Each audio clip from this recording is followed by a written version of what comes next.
Bienvenidos, esto es Radio Sefarad y estas son las noticias. Comenzamos con los titulares de hoy. El acusado del ataque antisemita con machete cerca de Nueva York escribía en sus diarios referencias a Hitler. Pompeo habló sobre los recientes ataques en Irak con Guterres, Netanyahu y los príncipes de Abu Dhabi y Arabia Saudí. Chipre declara culpable de falsa denuncia a la joven británica que denunció haber sido violada en grupo por menores israelíes. Las nuevas autoridades argentinas anuncian revisiones de peritajes en el caso Nisman. Estos son los titulares de unas noticias que, como siempre, comenta Jorge Rosenblum. Hola, Jorge. ¿Qué tal, Raquel? Después iremos a la agenda cultural. Comenzamos. El acusado del ataque antisemita con machete cerca de Nueva York escribía en sus diarios referencias a Hitler. Así lo han determinado los fiscales que investigan el caso de Grafton Thomas, quien habría buscado en Internet las ubicaciones de sinagogas cercanas e información acerca de los motivos detrás del Holocausto. El detenido ha sido acusado de crímenes de odio. Entre sus diarios escritos a mano se encuentran expresadas posturas antisemitas, incluyendo referencias a Adolf Hitler y la cultura nazi, y dibujos de una estrella de David, un Magen David y una esvástica. Recientemente había buscado en Internet frases como ¿por qué Hitler odiaba a los judíos?, templos judíos alemanes cercanos y templos sionistas en Elizabeth, New Jersey y Staten Island. Bueno, esto nos da alguna pista sobre el móvil de esta persona. Y también quizás nos da una pista sobre los nuevos perfiles del antisemitismo que no teníamos nosotros así muy catalogados.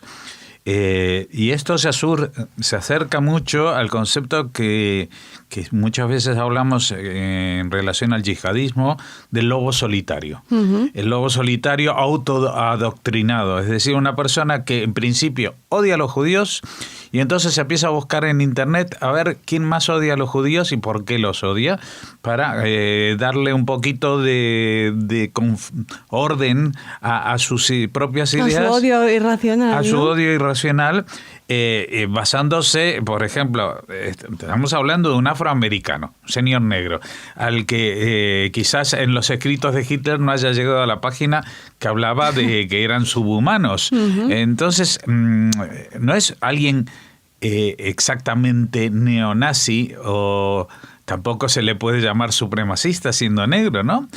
Pero es alguien que en principio tiene ideas antisemitas y que luego, por aquí y por allí, busca ver qué es lo que se puede hacer con eso. Y dado el clima que está viendo que en la calle y en su barrio y en la población de su alrededor en Nueva York se ha puesto de moda, y lo digo sin banalizarlo, sino porque realmente son olas. Esto, hay un efecto de imitación muy potente en este tipo de atentados, y dice, bueno, vale, ¿y qué puedo hacer? Pues seguramente este hombre, por las razones que sean, no tenía acceso a armas, quizás tenía antecedentes penales, quizás no tenía suficiente dinero, etcétera, etcétera, o por cuestiones psicológicas que se la denegaron, pero bueno, estamos hablando de que no tiene acceso a armas de fuego, pero un machete se compra cualquiera, de la misma manera que pasa en Europa, y han sido la mayoría de los atentados de los lobos solitarios de esa manera, porque no todo el mundo puede fabricarse una bomba o conseguir un arma de fuego. Y yo me temo que esto va a servir también para un efecto contagio, especialmente en Estados Unidos, donde esto es una especie de novedad. Es decir, otra vez, parece que yo lo digo así con un poco de cinismo y banalizar, pero no es así.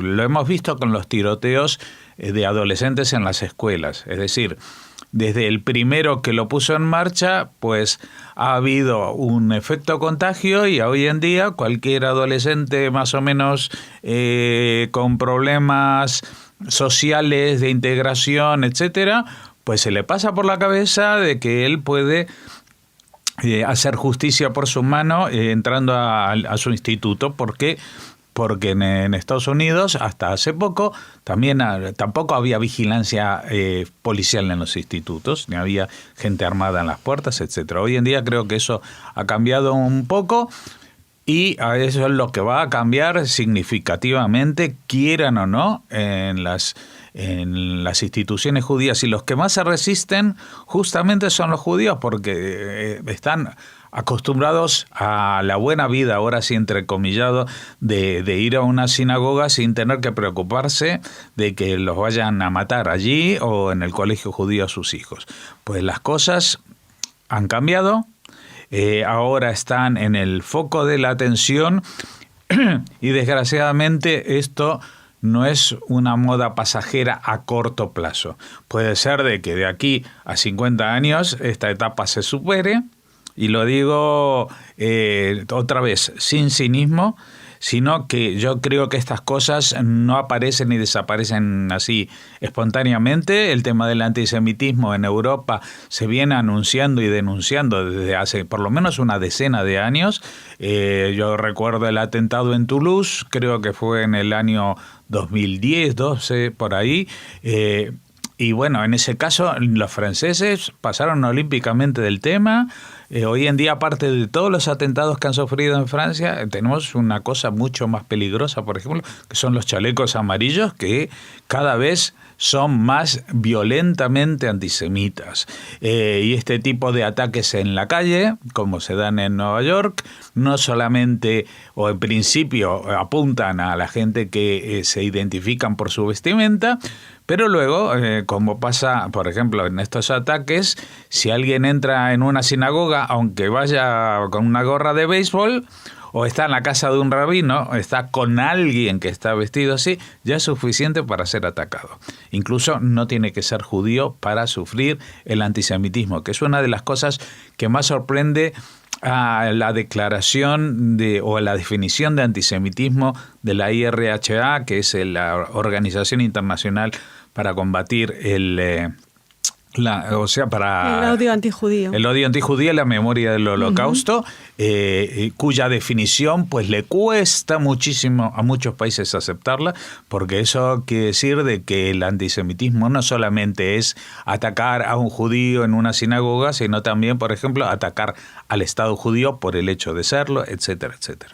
Continuamos. El secretario de Estado de Estados Unidos, Mike Pompeo, habló con el secretario general de la ONU, Antonio Guterres, el primer ministro israelí en funciones, Benjamin Netanyahu, así como con los príncipes herederos de Abu Dhabi y de Arabia Saudí.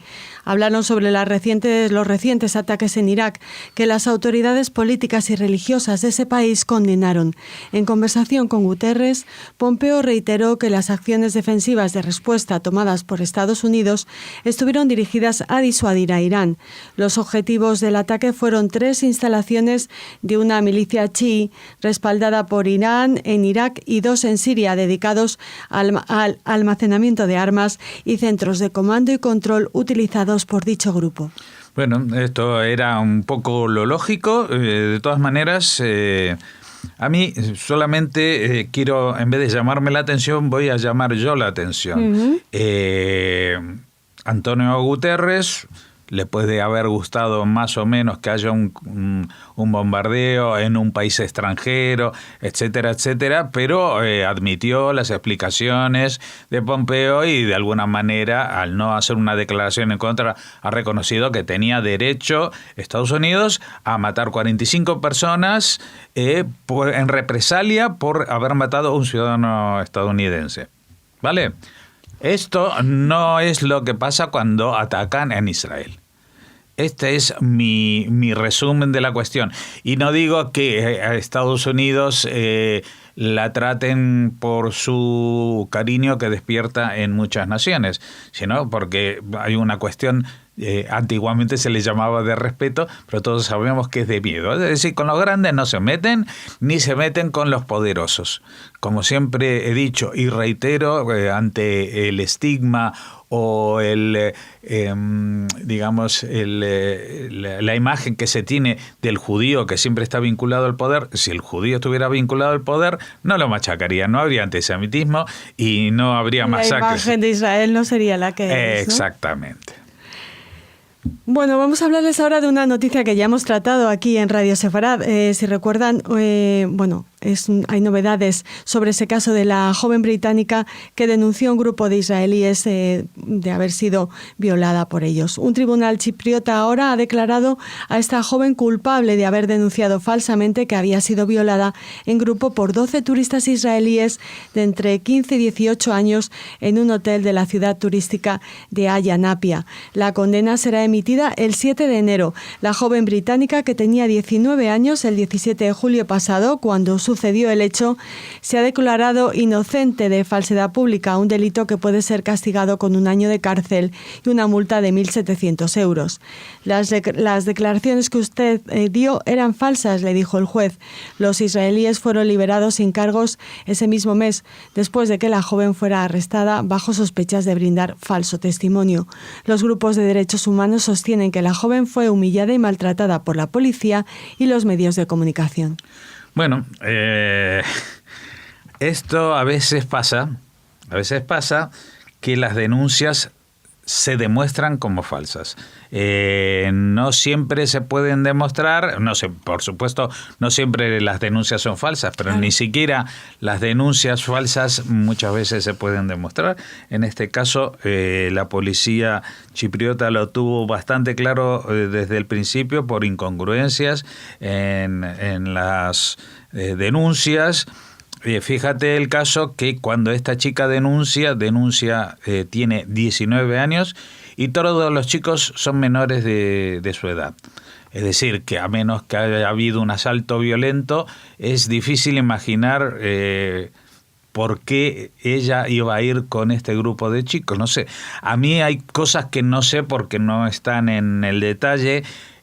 ¿Cuál puede haber sido el móvil que tuvo esta chica para, digamos, plantarles esta denuncia falsa a unos chicos? No sé si es un despecho por no haberle hecho caso en alguna ocasión o lo que sea, porque eran un grupo de israelíes. O búsqueda de notoriedad, no sé. Búsqueda de notoriedad. No se ha hablado de los motivos de esta chica, pero bueno. Sí, bueno, lo que sí es que hay muchos grupos de derechos humanos y de defensa de grupos feministas que habían protestado y que habían salido a la calle y que habían montado aquí un circo mediático y que ahora, tras las evidencias y los fallos, lo que tratan de desviar la atención es al trato de que la policía le dio a la chica, que otra vez se basa en lo que dice esta chica, que ya está acusada de falsos testimonios, con lo cual yo no apostaría por lo que esa chica dijo, ni siquiera sobre el trato que recibió de la policía. Seguramente la policía, una vez que demostró que era falso, pues no la cogería ni le diría cosas muy bonitas, pero no creo que se pueda demostrar o que haya habido algún tipo de coacción más allá de eso, porque no la necesitaban. Es decir, puede ser que un policía, como en las series o en las películas de Hollywood, se vea presionado y tenga una metodología ilegal, pero no va a hacer caso de eso, no la va a utilizar ni siquiera en las películas si lo tiene por la vía legal. Entonces aquí me parece que los grupos estos lo que están tratando es de justificarse de alguna manera a su accionar y a ver si aprendemos de que, si bien en muchos casos se dice que una persona es inocente hasta que se demuestra lo contrario, también se aplica en casos como este de supuestos abusos sexuales o agresiones sexuales o lo que sea, que yo no digo, no voy a defender a los violadores ni a los agresores, simplemente decir que hay casos en los que no está muy claro o nada claro o está claro todo lo contrario. Nos situamos ahora en Argentina. El cambio presidencial en el país está creando un clima extraño tras la postura de la nueva ministra de Seguridad, Sabina Frederick, sobre pedir a Gendarmería Nacional que vuelva a hacer los peritajes del caso Nisman. Esto desencadenó que el diputado por la provincia de Buenos Aires, Leopoldo Moró, vuelva a poner en cuestión el asesinato del fiscal Nisman con declaraciones como: el invento del asesinato de Nisman fue una de las operaciones de marketing mejor concebidas a nivel global. La empujaron el Estado de Israel, la derecha norteamericana, los fondos buitres y los socios locales de ese club. Los representantes de la comunidad judía del país han denunciado esta estigmatización que vuelve a vincular a los judíos y el dinero. El 30 de diciembre se recordó en el mundo peronista el fallecimiento de Héctor Timerman, quien fuera canciller durante el gobierno de los Kirchner y partícipe necesario del memorándum con Irán, el pacto por el cual bajaron las alertas rojas de Interpol y que proponía que los acusados iraníes del atentado a la AMIA se presentaran voluntariamente a declarar en la causa y a través de una comisión de la verdad la que participen juristas internacionales. El memo jamás fue rubricado por Irán y todo terminó con una acusación por traición a la patria a causa de este memorándum. Sí, digamos aquí se juntaron... La tormenta perfecta. La tormenta perfecta, el primer aniversario de la muerte de Héctor Timerman, justo cuando el gobierno peronista, digamos, con Cristina Kirchner, ahora de vicepresidenta, vuelve al poder. Y entonces le rinden una especie de homenaje a este personaje, Héctor Timerman, que aquí, por lo menos en Radio Sefarad, lo hemos tildado no pocas veces de una vergüenza para la comunidad judía, y no solamente acusado de traición a la patria, sino, yo diría, básicamente traición a su pueblo, porque si tú les das una manera para que los que han masacrado a través de un atentado terrorista que idearon ellos a gente judía y no judía en la Argentina, pues estás traicionando también a tu pueblo y también a tu país. Pero bueno, esto para reivindicarlo y para también aquí hay una cuestión. Durante el gobierno anterior de Macri se pusieron en marcha unos peritajes, es decir, unas investigaciones, porque cuando fue el asesinato de Nisman se borró todo se contaminó, etcétera. Entonces se volvieron a hacer peritajes, etcétera, y se llegó a la conclusión que no había llegado ni por asomo el gobierno anterior de que había sido un asesinato, y que ahora pues la nueva ministra encargada del tema, la ministra de Seguridad, pues ha designado a nuevos peritos y ha cambiado la cúpula de la policía y la gendarmería, etcétera, para que de pronto esas pruebas no van a desaparecer, pero se pongan en duda, porque un nuevo peritaje va a suponer que donde digo Diego, o como se diga.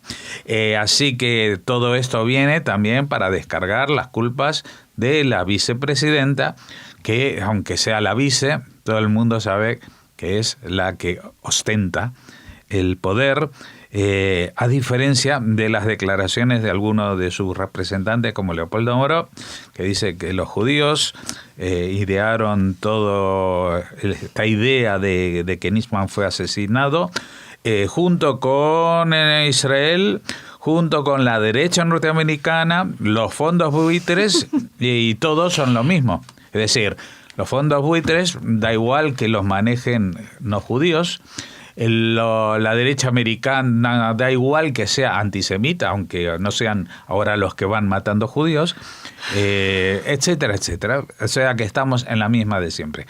Los de la DAIA le contestaron que vuelva a releer El Mercader de Venecia, que ese tema ya está un poco trillado.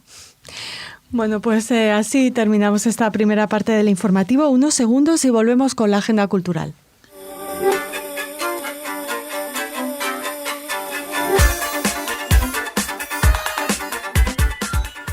Bueno, vamos a una agenda cultural marcada por unas fechas muy especiales, porque claro, el día 1 de enero no hay mucha actividad cultural por ahí, aunque yo creo que vale la pena recomendar fuera Out of the Record, ¿sí? Que se estrena justamente el 1 de enero la película de Polanski, El espía y el oficial, creo que se llama aquí en España, pero es algo... Sobre el caso Dreyfus, la Dreyfus. Película de la que hablamos con Alicia Perris en uno de sus micrófonos. Yo no la vi, por supuesto, pero por lo que están diciendo por ahí, vale la pena verla. No sé si es buena o no, sí, pero que vale la pena verla. Es muy buena. Bueno, Pues por eso mira, digo yo, eso igual lo digo cuando la vea, sí. pero digo, de momento hay mucha gente que dice que es muy buena. Crítica, público, la propia Alicia Perris, que tuvo la oportunidad de verla en París, y muchos críticos y historiadores de cine con los que hemos hablado, bueno, la eso, recomiendan. Y perdón por meterme en la agenda con cultural. esa recomendación comenzamos esta agenda cultural, ya con un pie en 2020, pero todavía con otro en Hanukkah, de alguna manera, porque queremos hablarles de la peonza, el sebibón más caro del mundo. ¿Sabes dónde está? ¿Dónde? En la casa de Donald Trump. O algo no, así, ¿no? en una joyería. Tiffany's. No, en una joyería que se llama State Diamond, en Nueva York. Es una pieza de diseño personalizado creado por esta joyería que está valorada la pieza, la peonza, en $70,000.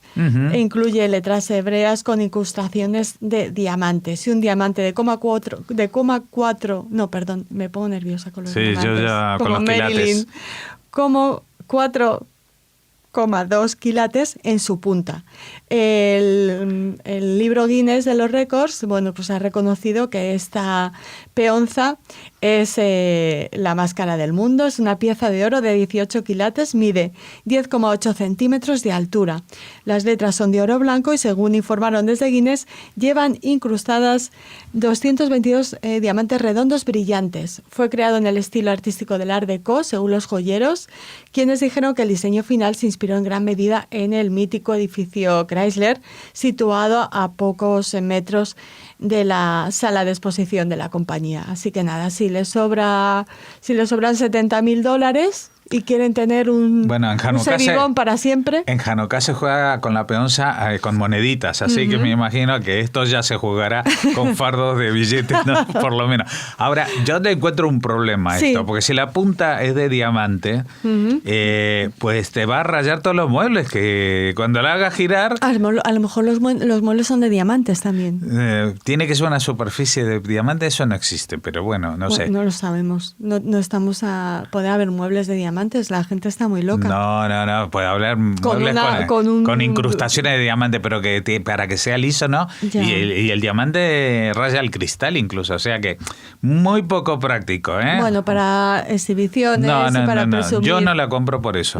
Muy bien, me parece una decisión muy acertada. ¿Lo cierto?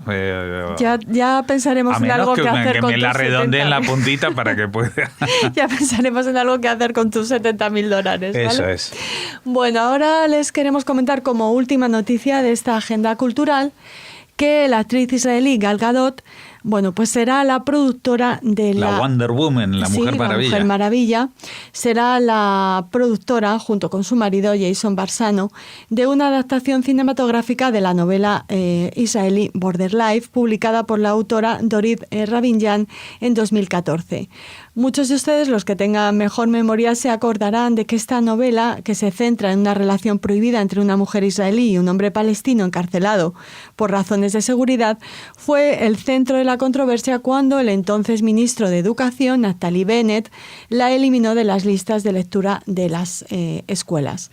Bennett argumentó en ese momento que el libro no debería ser de lectura obligada para los estudiantes, dado que retrataba a los soldados israelíes como sádicos. Debería obligar a los niños israelíes a leer esto. ¿Es esto una prioridad?, preguntó en ese momento Bennett, que afirmaba que su oficina no es el Ministerio de Cultura y la gente puede leer fuera lo que quiera, pero tenemos que priorizar.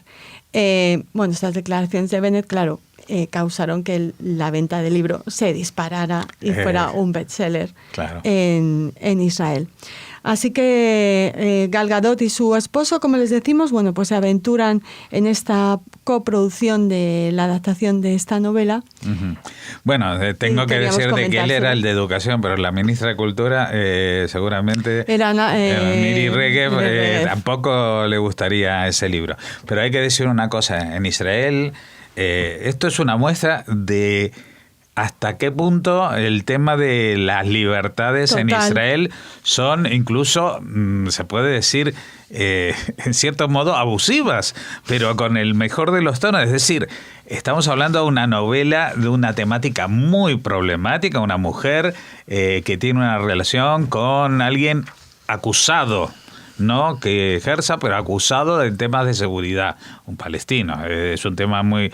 Y que eso sea de lectura obligada en las escuelas, me parece que aquí llevamos unos cuantos años de retraso. Es como si aquí en las escuelas de Madrid se tuvieran que leer los manuales de ETA, casi, ¿no? Para de alguna manera, bueno, no sé, a mí me parece que entonces el ministro de Educación sí tenía la razón, a pesar de que esto no supone ningún tipo de censura para que la gente lo lea y ahora se haga una película. Claro, no prohibieron el libro, lo prohibió en las escuelas. En las escuelas como lectura obligatoria, sí, como ni lectura siquiera. Obligatoria. O sea, me imagino que ese libro estaría en las bibliotecas de las escuelas y los chicos a partir de eso, pues los más avispados fueron el primer libro que fueron a buscar y seguramente algunos de los profesores o muchos de los profesores le dijeron, mira, ya no es obligatorio, pero se los recomiendo mucho. Bueno, ahora esos no tendrán que leer, sino podrán ver la película. Eso es, y luego decir aquello de... pero no, era mejor el libro. Era mejor el libro, aunque no lo leí del todo. Bueno, hablando de cosas mejores, nosotros les deseamos lo mejor en este 2020, en este año de la era común que por comienza. cierto, quiero hacerme un chistecito. Por favor, no puedo escaparme. No, estamos aquí encerrados, pero que cómo se ha venido degradando el mundo, no sí. Lo digo del punto de vista Greta Thunbergiano, sino de que antiguamente los negocios se hacían 50-50 y sí. Estamos a punto de entrar en el 2020 y nos vamos a tener que conformar con eso. Bueno, hasta muy pronto y eso, feliz 2020. Feliz 2020.